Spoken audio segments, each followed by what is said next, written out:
Dans un système électrique, la production est toujours égale à la consommation. Quand la demande est élevée, il peut être plus intéressant d'inciter les consommateurs à réduire leur consommation plutôt que de démarrer des centrales électriques coûteuses et carbonées. Ce procédé, qui agit sur la demande plutôt que sur l'offre d'électricité, s'appelle la gestion active de la demande. La forme la plus courante de gestion active de la demande consiste en un contrat entre un producteur et un consommateur d'électricité. Le contrat permet au consommateur de bénéficier toute l'année d'un prix inférieur au prix normal. En revanche, un certain nombre de jours, le prix qu'il devra payer sera beaucoup plus élevé. Ces jours ne sont pas connus à la signature du contrat, car ils dépendent des aléas météo qui vont se réaliser pendant l'année. Pour lui permettre de prendre ces dispositions, le consommateur est prévenu la veille que le lendemain, le prix élevé s'appliquera. Les expérimentations de gestion active de la demande montrent que ce mécanisme permet de réduire la consommation. Toutefois, elles constatent également une variance importante dans les réponses des consommateurs aux événements de prix. Il s'agit d'un problème de hasard moral. En effet, quand le consommateur signe le contrat que nous avons décrit, il engrange le bénéfice lié au rabais consenti sur le prix de son électricité.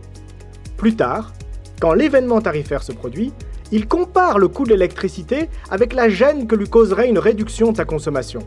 Alors parfois, il préfère ne pas réduire sa consommation aux grandes dames du producteur.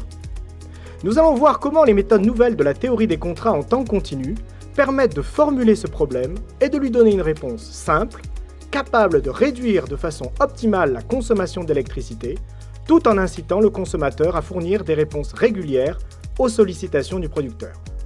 Considérons un producteur qui s'est engagé à satisfaire la consommation électrique d'un consommateur. Le producteur souhaiterait faire baisser la consommation sur une période d'une durée grand T. Notons X de T, cette consommation à l'instant T. La production de cette électricité coûte G de XT au producteur. Par ailleurs, la variation de la consommation nécessite des ajustements coûteux de la production. Nous supposons que ce coût est proportionnel à la variation quadratique de la consommation et notons H sur 2 son coût marginal. La variation quadratique de la consommation est la quantité notée crochet X grand T et qui est égale à la somme des carrés des incréments. La variation quadratique permet de mesurer l'importance des variations erratiques de la consommation. Sur ce graphique, les courbes rouges et bleues représentent deux trajectoires possibles de consommation sur une période de 12 heures. La même énergie est consommée. En revanche, la courbe bleue présente une variation quadratique bien plus grande que la courbe rouge.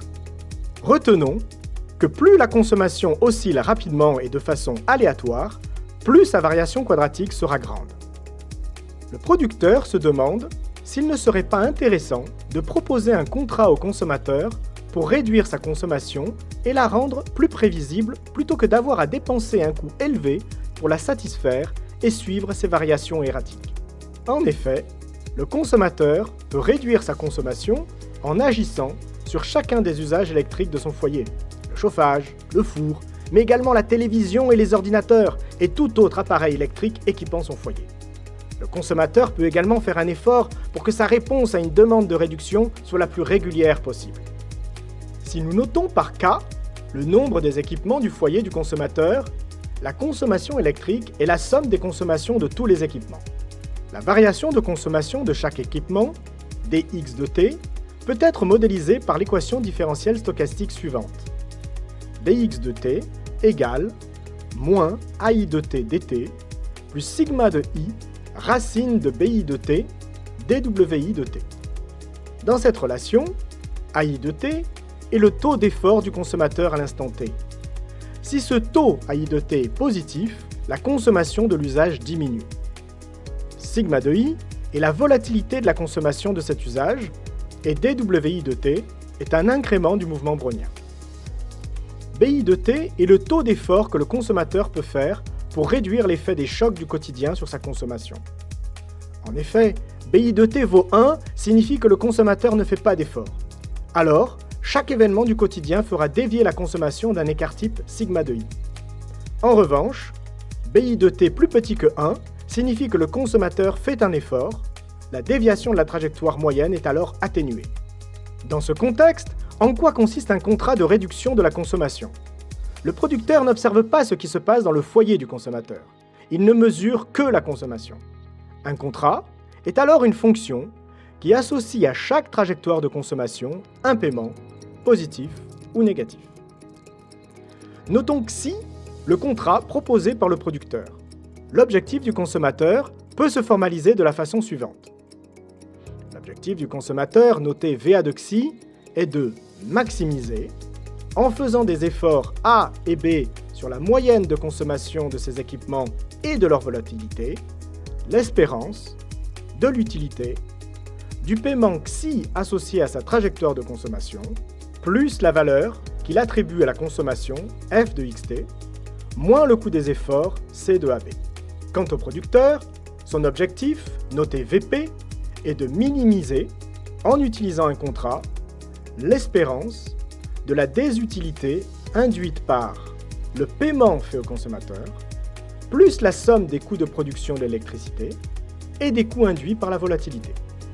Par ailleurs, le producteur doit veiller à respecter la contrainte de participation du consommateur. Le contrat doit assurer au consommateur une utilité au moins égale à R0, son utilité de réservation. Le problème que nous venons de formuler est un problème principal agent en temps continu. Le principal est le producteur et l'agent est le consommateur. Le contrat optimal. Le contrat optimal, XI, est la somme de deux termes, XIF et XIV. La part fixe, XIF, ne dépend pas de la trajectoire. Elle dépend seulement de la valeur monétaire de l'utilité de réservation, demandée par le consommateur, et d'autres paramètres fixes du modèle. C'est un montant que le producteur peut calculer à la signature du contrat. Tournons-nous maintenant vers la part variable du contrat XIV. Elle est la somme de deux termes. Dans cette relation, pi de t est une fonction déterministe du temps. Elle donne, pour chaque instant, un prix de l'énergie. Si un instant t donné, x de t est inférieur à x0, alors le consommateur reçoit un paiement proportionnel à la réduction de sa consommation. En revanche, si x de t est supérieur à x0, alors le consommateur est facturé pour l'augmentation de sa consommation. En période de pointe, la valeur de pi de t est bien plus grande que la valeur que le consommateur attribue à l'énergie. Par conséquent, il a une incitation monétaire à réduire sa consommation, puisque toute réduction de consommation est rémunérée à un prix bien supérieur à la valeur qu'il attribue à sa consommation. La part variable du contrat contient également un terme d'incitation à la réduction de la volatilité de la consommation. Pi de t est également une fonction déterministe du temps, donnant le prix de la volatilité de la consommation. Si cette volatilité diminue, décrocher x de t est négative et le consommateur reçoit un paiement. En revanche, si la volatilité augmente, le consommateur est facturé pour cette augmentation. Résumons. Le contrat optimal est formé d'une part fixe et d'une part variable. La part fixe est un montant qui ne dépend pas de la consommation du consommateur et qui est versé au début du contrat. Il permet d'assurer que le consommateur recevra son utilité de réservation. La part variable rémunère le consommateur pour sa baisse de consommation à un prix bien supérieur à la valeur qu'il attribue à l'énergie. Si la consommation ne réduit pas, alors le consommateur paye son électricité bien plus cher que la valeur qu'il lui attribue.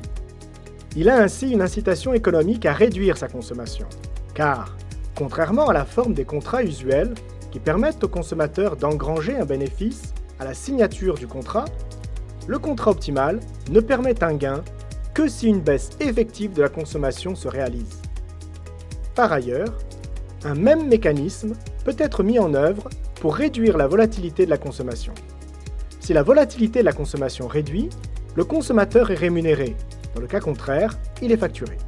Enfin, la réduction de la volatilité du consommateur assure que ses réponses aux sollicitations du producteur seront plus régulières.